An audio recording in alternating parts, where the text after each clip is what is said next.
स्वागत है भाई सभी बच्चों का एक बार फिर से आपके अपने YouTube चैनल उदय किरण जॉब अलर्ट्स पर। और भाई आज जो आपकी ये 30 नंबर क्लास है, 30 आज सितंबर है और 30 नंबर की जो भाई आपको ये क्लास में करवा रहा हूँ। तो आज जो आपकी 900 क्वेश्चन जो हैं आपके पूरे हो जाएंगे आज। और भाई इसमें मैंने जो अभी तक जो परीक्षाओं में पीछे पूछे गए हैं आपको बता दूं। एक तो भारत का इतिहास, जिसमें जो भाई आपका प्राचीन भारत का इतिहास, मध्यकालीन, आधुनिक भारत, और भाई विश्व का इतिहास, कला व संस्कृति, भारतीय राज्य व्यवस्था, और भाई संविधान, भूगोल, भारत का भूगोल, और भाई भौतिक भूगोल, विश्व का भूगोल, आपका अर्थशास्त्र, इतने विषय जो है भाई आपके, इनमें से जो क्वेश्चन अभी तक पूछे गए थे पिछले सालों में वो क्वेश्चन मैं आपको जो है करवा चुका हूं। और अभी जो भी आने वाली क्लासें हैं उसमें जो बच गए आपके, जैसे भौतिक विज्ञान है, रसायन है, जीव विज्ञान है, कंप्यूटर तथा भाई सूचना प्रौद्योगिकी है, आविष्कार, और भाई आपके आविष्कारक हैं, और भाई जैसे आपका विज्ञान और प्रौद्योगिकी में जो है पुरस्कार हैं, और आप पुरस्कार एवं भाई सम्मान है, पुस्तक, और भाई लेखक हैं, महत्वपूर्ण जो भाई आपके जो भाई आपके जो दशक हैं, वर्ष एवं भाई जो दिन होते हैं, जैसे भाई जो आपके महत्वपूर्ण दिन होते हैं, डेज होते हैं जो, और संयुक्त राष्ट्र संघ और भाई अंतर्राष्ट्रीय जो राष्ट्रीय संगठन है उनके बारे में, खेल कूद का, और भाई आपका जो विषय बाकी है उसमें कुछ राष्ट्रीय घटनाएं हैं, अंतर्राष्ट्रीय घटनाएं हैं, और बाकी भाई थोड़े बहुत क्वेश्चन विविध हैं वो मैं भी करा चुका हूँ। विविध वाले भी 5-7 क्वेश्चन थे वो मैंने करवा दिए हैं। तो इस तरह से जो अभी आपके तकरीबन ये 1500 से 2000 क्वेश्चन के बीच में भाई ये क्वेश्चन जो है, जो पिछली परीक्षाओं में जो पहले जो परीक्षाएं हुई हैं उनमें पूछे गए हैं। हाँ, कोई भी क्वेश्चन इधर उधर से नहीं उठाया है, और भाई उम्मीद है कि भाई इनमें से भी कुछ क्वेश्चन आपके सामने दोबारा से आ सकते हैं जो आप परीक्षा देने जा रहे हैं। तो भाई शुरू करते हैं अब आगे। और भाई आपसे निवेदन करूंगा कि प्लीज जो है भाई आप मेरा साथ दो, चैनल को सब्सक्राइब कर लो, वीडियो को लाइक जरूर कर देना भाई। और शुरू करते हैं, आगे बढ़ते हैं। और ये रहा आपका पहला क्वेश्चन, संसद के समक्ष भारत का वार्षिक बजट कौन प्रस्तुत करता है। बिल्कुल सरल क्वेश्चन है, बिल्कुल आसान क्वेश्चन है। उम्मीद करता हूं सभी बच्चों को इसका पता होगा, और सभी को पता है तो सभी ने जो सही जवाब दिया होगा, और सही जवाब जो सभी ने दिया है वो हो जाएगा भाई आपका वित्त मंत्री, जो है आपका भारत सरकार के जो वित्त मंत्री हैं। ऑप्शन जो आपका 2 है वो इस क्वेश्चन का सही जवाब हो जाएगा। और भाई एक बार थोड़ा सा विलंब होगा क्योंकि इसमें जो है ना ये मार्कर जो आ रहा है, जो निशान लगा रहा हूँ, इसमें थोड़ी सी दिक्कत आ गई है भाई। ये व्हाइट कलर का करना था और ये हो गया है आपका ब्लैक। अब जो है बढ़ते हैं आगे। ये रहा अभी आपका, इस क्वेश्चन का तो मैंने आपको दिख ही दिया है, आपको दिखाई दे रहा होगा, नहीं दिखाई दे रहा है तो भाई ये रहा आपका ऑप्शन नंबर 2। वित्त मंत्री कौन है भाई? भारत के वित्त मंत्री आपको पता ही होगा, निर्मला सीतारमण जी जो है भाई आपकी जो है वित्त मंत्री हैं। गृह मंत्री आपको पता ही है, अमित शाह जी हैं। प्रधानमंत्री नरेंद्र मोदी जी। लोकसभा के अध्यक्ष जो है आपके वो ओम बिरला जी हैं। अगला क्वेश्चन है भाई, भारत सरकार कितनी रबी फसलों के लिए जो है न्यूनतम समर्थन मूल्य की घोषणा करती है। अब ये पहले क्वेश्चन आया हुआ है, अभी भाई इसको जो है अपडेट जो है कर लेंगे आगे की क्लासों में। तो उस हिसाब से जो है भाई इस क्वेश्चन का जो सही जो जवाब होगा वो ऑप्शन जो है भाई 6 था, ऑप्शन 4 था। 6 जो फसलों के लिए जो भाई रबी की जो फसलें हैं, इसमें खरीफ की फसलें शामिल नहीं है, खाली रबी की फसलों के बारे में पूछा गया था इस क्वेश्चन में। और इसका जो जवाब था भाई वो ऑप्शन 4 जो है भाई इसका सही जवाब हो जाएगा। अगर इसमें कोई बदलाव नहीं हुआ होगा तो भाई ये 6 ही रहेंगे, अगर बदलाव हुआ होगा तो वो आगे जो अभी आपको अपडेट करा दिया जाएगा। तो भाई ये आगे बढ़ते हैं।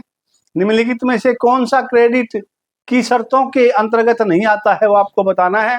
और आपके जो विकल्प हैं उसमें जो सही जो जवाब आप देने जाएंगे तो ऑप्शन 4 जो है आपका सांगठनिक पदानुक्रम जो आपका सही जवाब हो जाएगा।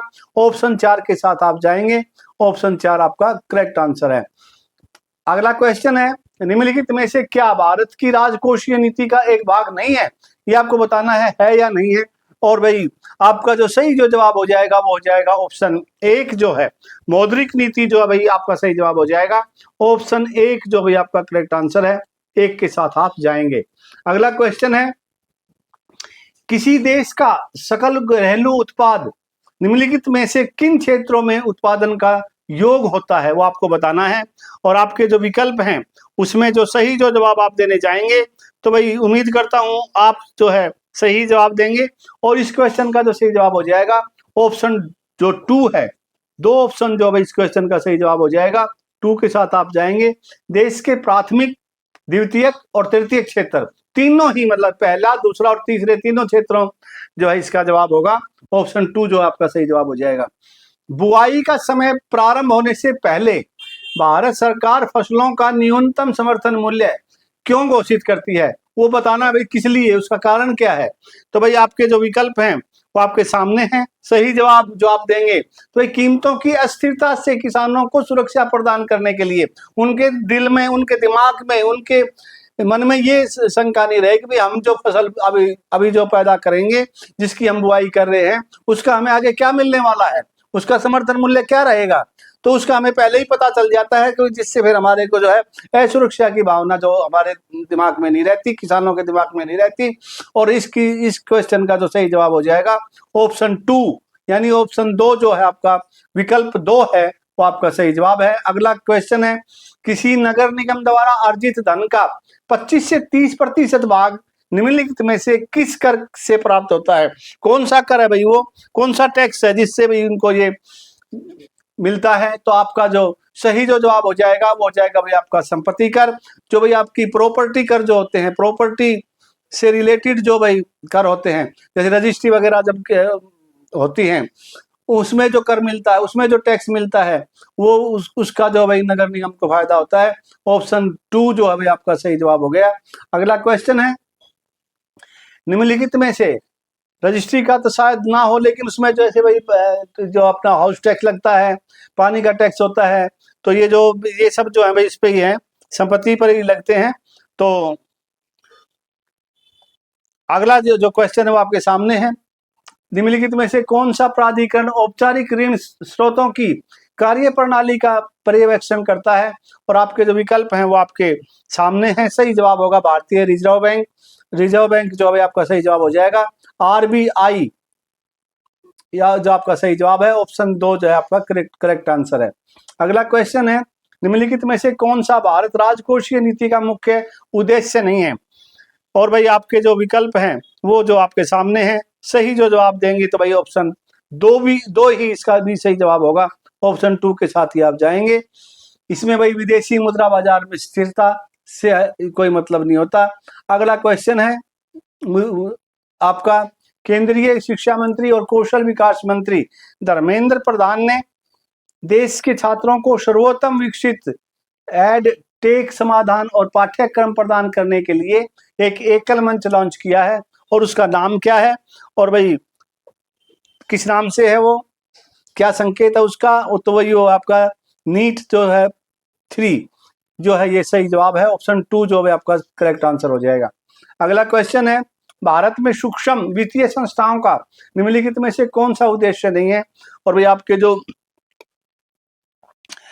विकल्प हैं उनमें से जो सही विकल्प आप चुनेंगे तो भाई ऑप्शन जो 2 है, गरीबों के क्रेडिट स्कोर में सुधार जो है भाई इस क्वेश्चन का सही जवाब हो जाएगा। अगला क्वेश्चन है भाई, भारतीय रिजर्व बैंक आरबीआई द्वारा गैर बैंकिंग वित्तीय कंपनी सूक्ष्म वित्त संस्था एनबीएफसी और एमएफआई के लिए भारत के पहले 100 नियामक संगठन एसआरओ के रूप में माइक्रो फाइनेंस संस्थान नेटवर्क को कब मान्यता दी गई थी। और भाई बड़ा लंबा क्वेश्चन है, और ये भैया पहले आपको परीक्षा में पूछा गया है। और इस क्वेश्चन का जो सही जो जवाब हो जाएगा वो 2014 में जो भाई इसका सही जवाब होगा। ऑप्शन 2 के साथ आप जाएंगे, और भाई ऑप्शन 2 आपका करेक्ट आंसर है। अगला क्वेश्चन है, स्वतंत्र भारत में पहली बार सरकार ने 3 वार्षिक योजनाओं की घोषणा कब की, जिन्हें योजना अवकाश यानी प्लान हॉलीडे कहा जाता है। 3 साल तक भाई उन पर जो है विराम दिया गया था, और वो जो था भाई 1966 से 1969। तो जो भाई ऑप्शन 3 है आपका वो सही जवाब हो जाएगा। अगला क्वेश्चन है, CMII के आंकड़ों के अनुसार मार्च 2022 में भारत में शहरी बेरोजगारी दर कितनी थी वो आपको बतानी है। और आपका जो सही जवाब होगा हो जाएगा ऑप्शन 1, 8.28% जो आपका सही जवाब होगा। ऑप्शन एक जो आपका करेक्ट आंसर हो जाएगा। अगला क्वेश्चन है, वित्तीय वर्ष 2022-23 में आदर्श स्टेशन योजना के तहत विकास के लिए भारत में कितने रेलवे स्टेशनों की पहचान की गई है? और भाई वो जो स्टेशन है उनकी जो कुल संख्या है वो है 1253। ऑप्शन एक जो भाई आपका सही जवाब हो जाएगा। 1253 जो भाई रेलवे स्टेशन है उनका नवीनीकरण किया जा रहा है, उनका विकास किया जा रहा है, आदर्श स्टेशन उनको बनाया जा रहा है। ऑप्शन एक जो अभी आपका सही जवाब हो जाएगा। अगला क्वेश्चन है, 1977 की औद्योगिक नीति के अनुसार नगरों में जनसंख्या के कितने दहलीज स्तर सुनिश्चित किए गए जिससे लघु क्षेत्र स्थापित किए जा सके? और आपके जो विकल्प हैं उसमें से जो सही जो जवाब आप चुनेंगे तो 50,000 से कम। ऑप्शन तीन जो अभी आपका सही जवाब हो जाएगा। ऑप्शन तीन के साथ आप जाएंगे, यानी विकल्प जो आपका तीन है वो सही है। स्वतंत्र भारत में किस वर्ष का बजट कागज रहित बजट के रूप में पेश किया गया पहला बजट था? और आपके जो विकल्प हैं वो आपके सामने हैं, और सही जो जवाब हो जाएगा वो हो जाएगा 2021-22 का जो बजट था वो भाई कागज रहित बजट था। ऑप्शन एक जो अभी आपका सही जवाब होगा। अगला क्वेश्चन है, मार्च 2021 में किस मंत्रालय के अंतर्गत सक्षम आंगनवाड़ी शुरू की गई? समक्ष नहीं भाई, सक्षम आंगनवाड़ी जो है शुरू की गई है, उनका बताना है आपको। मार्च 2021 में किस मंत्रालय के अंतर्गत थी? और भाई आपके जो विकल्प हैं वो आपके सामने हैं। महिला एवं बाल विकास मंत्रालय जो है इस क्वेश्चन का आप सही जवाब देंगे। ऑप्शन दो जो है आपका सही जवाब हो जाएगा। और भाई अगला जो क्वेश्चन है आपका वो है 19 जुलाई 2022 में 19 जुलाई 2022 में गुजरात के गांधीनगर में आयोजित डिजिटल इंडिया वीक का विषय क्या था? वो आपको बताना है। और आपके जो विकल्प हैं वो आपके सामने हैं, और सही जो आप विकल्प चुनेंगे और तो भाई आपका जो जवाब आएगा वो जवाब हो जाएगा आपका ऑप्शन जो 2 है वो आपका सही जवाब हो जाएगा। कैटालाइजिंग न्यू इंडियाज डेकेड जो है इस क्वेश्चन का आपका सही जवाब होगा। ऑप्शन 2 के साथ आप जाएंगे, और भाई ऑप्शन 2 आपका करेक्ट आंसर हो गया। अगला क्वेश्चन है, सकल राजकोषीय घाटा और शुद्ध ब्याज देनदारियों के बीच के अंतर को के नाम से जाना जाता है। आपको बताना है भाई वो किस नाम से जाना जाता है, और वो हो जाएगा भाई आपका ऑप्शन 4 सकल प्राथमिक घाटा जो है भाई आपका आप उसको बोलेंगे। ऑप्शन 4 जो आपका करेक्ट आंसर होगा।